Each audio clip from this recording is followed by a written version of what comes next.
Selamat siang. Sekali lagi, selamat siang. Dewan juri yang saya hormati, para hadirin dan teman-teman yang berbahagia, salam literasi. Perkenalkan, nama saya Nafa, siswi kelas 4 SDN Transmigrasi Tuban Kajue, Kecamatan Nunggal, Kabupaten Gunung Mas, Provinsi Kalimantan Tengah. Sekarang saya cerita tentang legenda Pulau Nusa yang ditulis oleh Sekar Septiandari pada buku Seri Cerita Rakyat Kalimantan Tengah yang diterbitkan Tangerang Karisma Publishing Group. Pada zaman dahulu kala, hiduplah seorang laki-laki bernama Nusa. Ia tinggal di rumah panggung di pinggir aliran sungai Kahayan. Ia tinggal bersama istri dan seorang adik ipar laki-laki. Untuk memenuhi kebutuhan sehari-hari, Nusa menanam tanaman di kebun yang letaknya tak jauh dari rumah mereka. Tanah yang subur dan sumber air yang melimpah menghasilkan hasil panen yang memuaskan. Sayangnya, hidup selalu berkecupan keluarga Nusa tak bertahan lama. Musim kemarau yang datang membuat air di sungai Kahayan Memakamana semakin surut dan membuat tanaman di kebun Nusa menjadi mati. Adik ipar Nusa dan Nusa memutuskan untuk pergi memancing ke sepanjang aliran sungai Kahayan.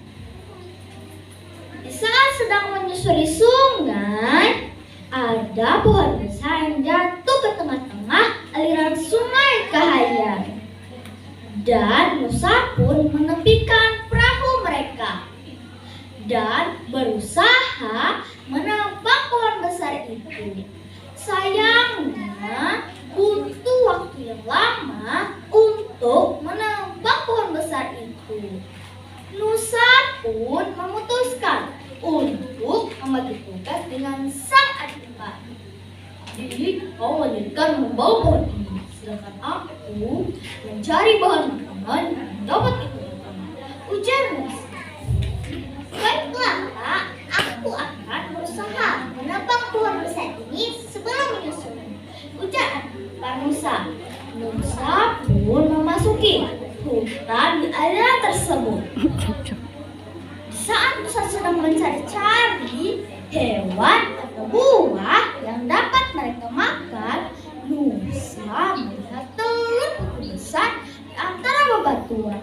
Tanpa berpikir panjang, Nusa langsung mengambil telur besar itu dan membawanya ke perahu mereka. Nusa pun menjumpai sang adik ipar. Di, ayo pulang. Aku sudah menemukan telur ini.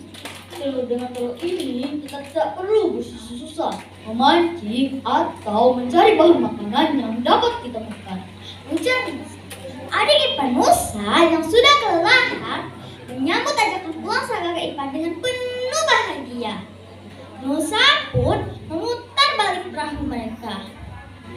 Sesampainya di rumah, Nusa lalu menjumpai adik iparnya dan istrinya untuk dimintai memasakkan telur itu. Istriku, dengan telur besar ini cukup untuk makan kita hari ini. Cepat rebuskan telur ini, aku sudah lapar, pinta Nusa.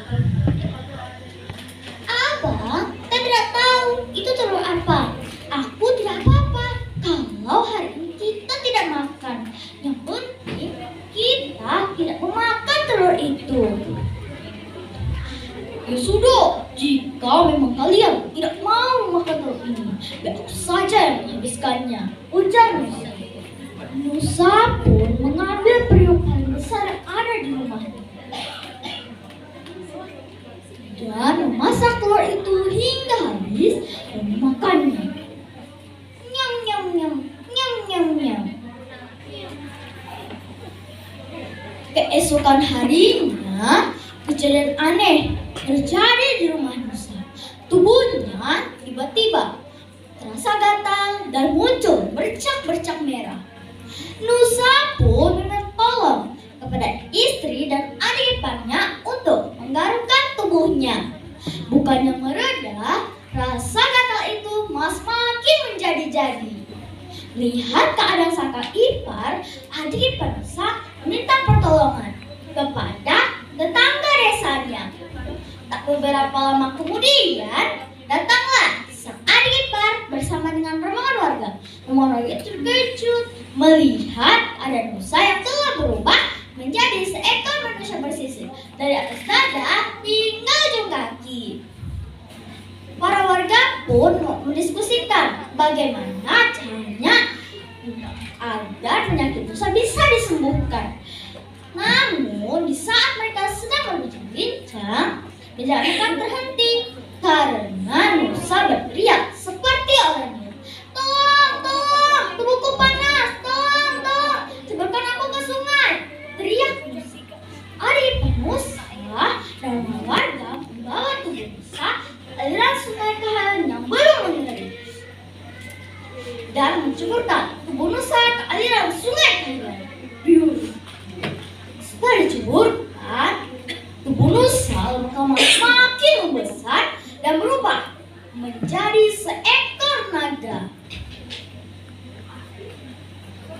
Naga Nusa merasakan bahwa ini akan terjadi pada besar, dan Nusa memberitahu tentang perasaannya dan meminta kepada istri, adik ipar dan warga untuk segera mencari tempat perlindungan. Istri Nusa yang tak bisa berbuat apa-apa hanya bisa menangis terseduh-seduh.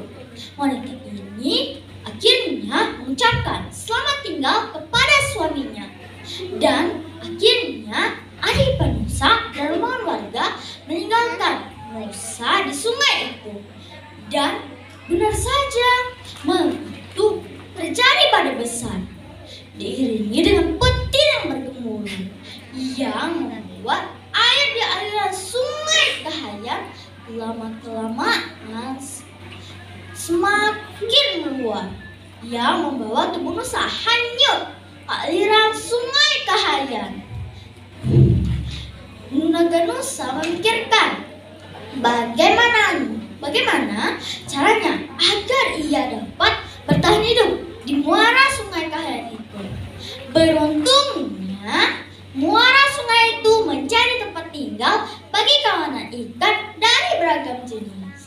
Naga Nusa pun menjadikan ikan-ikan itu sebagai sumber makanannya. Yang awalnya ikan-ikan itu hidup dengan damai, sekarang hidup dengan ketakutan. Dari kawanan ikan itu terdapat ikan saluang dan ikan jelawar. Kedua ikan ini berdiskusi bagaimana caranya agar mereka dapat mengalahkan naga Nusa. Bagaimana cara kita mengalahkan naga besar itu? Ujar ikan jelawar. Kamu jangan pesimis dulu, aku ada ide. Ikan saluang pun menjelaskan idenya kepada ikan jelawar, dan ikan jelawar menyanggupi tugas.